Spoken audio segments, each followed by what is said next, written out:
Whilst cycling to work early one morning, a young man had a chilling, face-to-face encounter with a ghostly apparition. But the terror would not end there. The entity would go on to stalk him for weeks afterwards, leaving him with a terrifying vision of the Wraith of Trenchpool.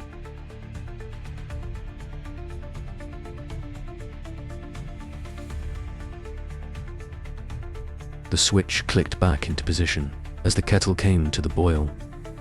Steam rose as its contents were poured into a waiting mug, the rich, flowing burble of water whispering through the air. The smell of coffee filled the room, seeping into every corner, almost as overpowering as the darkness, smothering the further recesses of the kitchen. The bulb had blown the night before, and Rhys Matthews was preparing his drink by the light of the adjacent hallway, which wasn't particularly bright. But that was the nature of energy-saving bulbs, just luminous enough to get by. Taking a sip from his mug, he regarded the scene in front of him. The world outside his window was cold, dark, and wet. It was late October in 2015, and the reputation of the British winter weather had preceded itself. A sideways drizzle was scoring the landscape of the cobbled roads and townhouses inhabiting his street. Jesus, he thought to himself, I should get a taxi.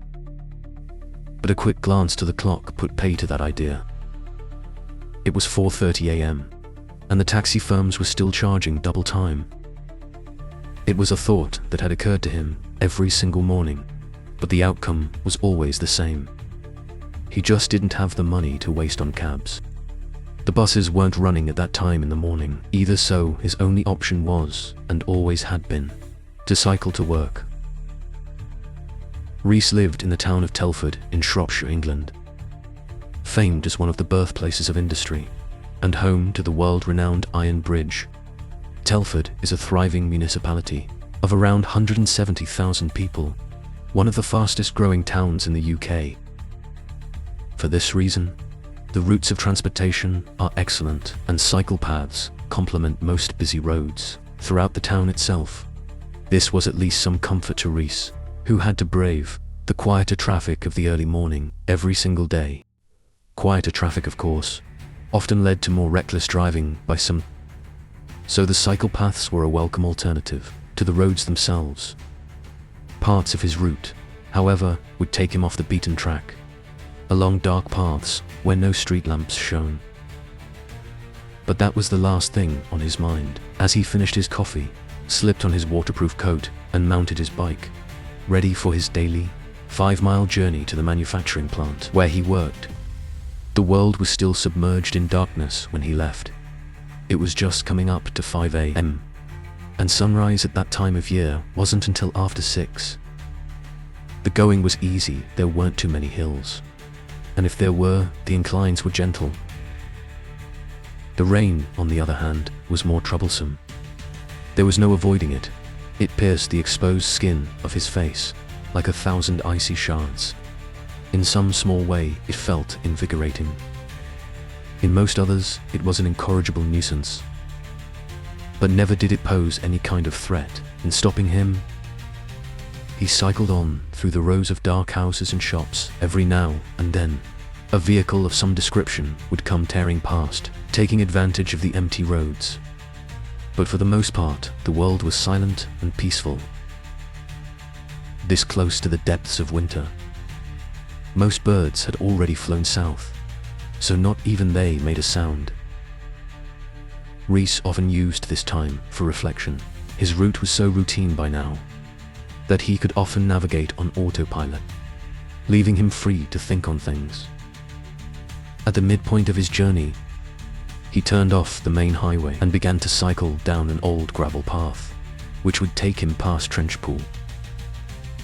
Trenchpool is a large body of water, used mainly as a balancing lake, but is often fished by the locals. The pathway was confined on both sides, with a pool to its left and a thick brush to the right, the other side of which there was a busy dual carriageway. There were no street lamps adorning this part of the route. It was a long, straight path, running at least 250 meters in length, and would have otherwise been hidden in darkness if not for Reese's high-powered bicycle lamp. It shone so brightly that he could see all the way to the end of the track in front of him. He began to pick up the pace as he noticed that the route ahead was clear. With his head down, he switched into a lower gear and began to pump the pedals with all the power his leg muscles could muster. He was now traveling at speed, but something he didn't know what made him look up from the path.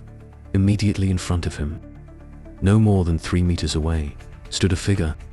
He was moving at such a velocity that he was sure he was going to collide with whoever it was, and in that instant time slowed to a crawl. As is often the case in such circumstances, everything happened in slow motion, and for this reason, Reese was able to take in every single detail. The figure was that of a woman, dressed in formal office wear and holding a handbag tightly at her shoulder. With one hand, she stood with her legs together and on her feet. She wore high-heeled shoes. Other features he could see nothing. She was looking down at the floor, and her drenched black locks hung down over her face. As he closed in on her, she did not move. She did not cry out in panic. She did not even flinch. She did not react in any way, shape, or form. She simply stood there, stock still and deathly silent. At the last moment, Reese adjusted his handlebars, just enough to go sailing past, missing her by mere inches. But still she stood there, unmoving. He immediately slammed on his brakes, skidding sideways in the wet gravel and almost falling off his bike. He turned back towards her to apologize, but there was no one there.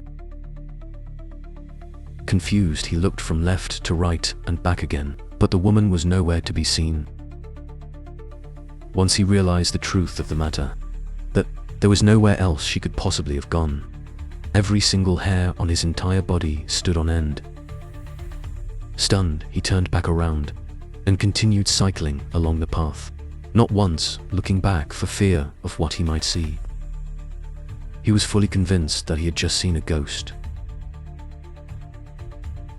He spent most of that day at work in near silence, only opening his mouth to speak when he needed to, walking in trance-like disbelief. Colleagues noticed this change in him, but he told them nothing of what he had seen. On the way back home, he took a different route and would, in fact, steer clear of cycling along Trenchpool for months afterwards. But as much as he tried to avoid bumping into whatever he had seen that morning, that choice, it would seem, would not be his. About a week after his sighting, Reese was walking to his local shop to buy some beer. It was late evening, around 10 p.m., and the sun had long since set. He was on a path next to a main road, with houses on either side, but the streets were empty. A car would pass every now and then, but for the most part, he walked in silence underneath orange, fluorescent street lamps. What happened at Trenchpool the week had played heavily on his mind in the time since, but he had resolved to put it down to tiredness and the possibility that his mind was playing tricks on him. He wasn't even thinking about the incident at the time. His thoughts were on other things, such as video games or TV shows he had been watching.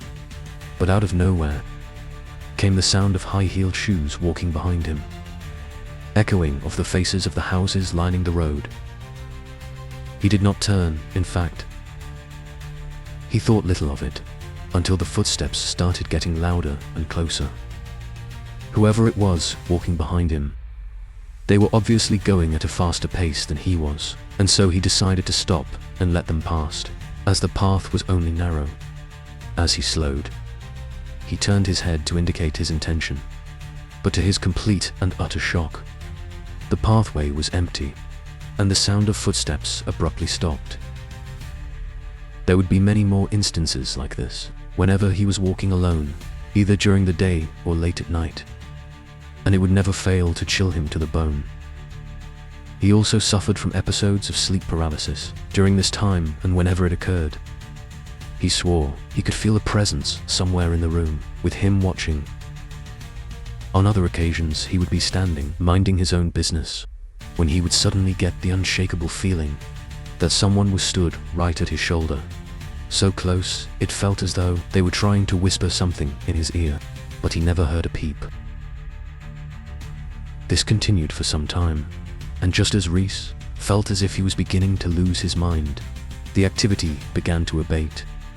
Life would return to normal for him, but it would be months before he dared cycle anywhere near Trenchpool. Only when the sun began to rise earlier, as winter gave way to spring, did he feel brave enough to take the gravel pathway running past the lake. He would always wonder what it was he had seen in that cold, dreary October of 2015, and he would go on to tell close friends of his experience. Through them, he would come to learn that he was not the only person to have experienced something strange in that area.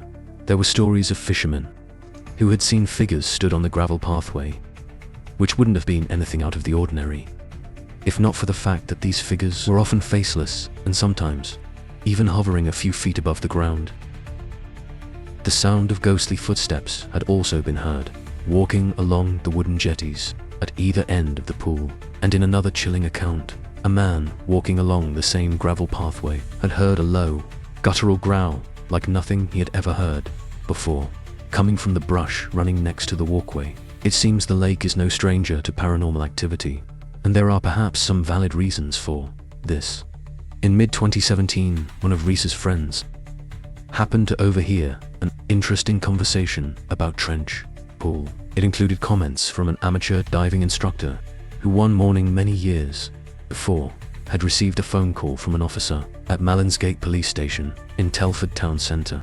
Rhys's friend learned that there had been an altercation between a group of teenagers on the banks of the lake, and one of them had fallen in and was suspected to have drowned. The police had called for his assistance, as their own diving team was training on the other side of the country at the time. Under a thickening air of apprehension, he and another amateur diver had had to suit up and swim out into the murky water, which went out to a depth of about 20 feet. That morning, they retrieved the body of an 18-year-old man from the lake, and it would not be the first or last time someone had lost their lives in those waters. As mentioned previously, there is a busy dual carriageway on the opposite side of the tall, dense hedge line running alongside the gravel path. Several lives have been claimed in tragic car accidents, which have seen vehicles plow through the brush and end up in the lake. Other times, people have stumbled out of the nearby pub late at night, heavily inebriated, and decided to go for a swim, and have then drowned in the process. There is no question that there have been several tragic deaths in and around the pool, but who was the young woman that Rhys saw on that gravel pathway in the early hours of that morning? Could she have been the ghost of someone involved in some sort of accident, or maybe the victim of something more sinister? Something as yet unknown. Rhys is unsure, but amidst all the chilling experiences which occurred in the aftermath of his sighting, he sometimes got the feeling that the presence was trying to communicate with him in some way. Whoever or whatever it was, it had obviously noticed that he had noticed it, and maybe that is ultimately the reason he was followed. It has been nearly 2 years since his experience, and Rhys still cycles to work. He has resumed his route alongside the lake, and although he has not seen anything since, the image of what he encountered is not so easy to forget. Indeed, there is never a time goes by where he doesn't feel a moment's hesitation before turning off down that gravel pathway. And although he may have laid his fears to rest, he feels the same cannot be said for whatever it is that haunts Trenchpool.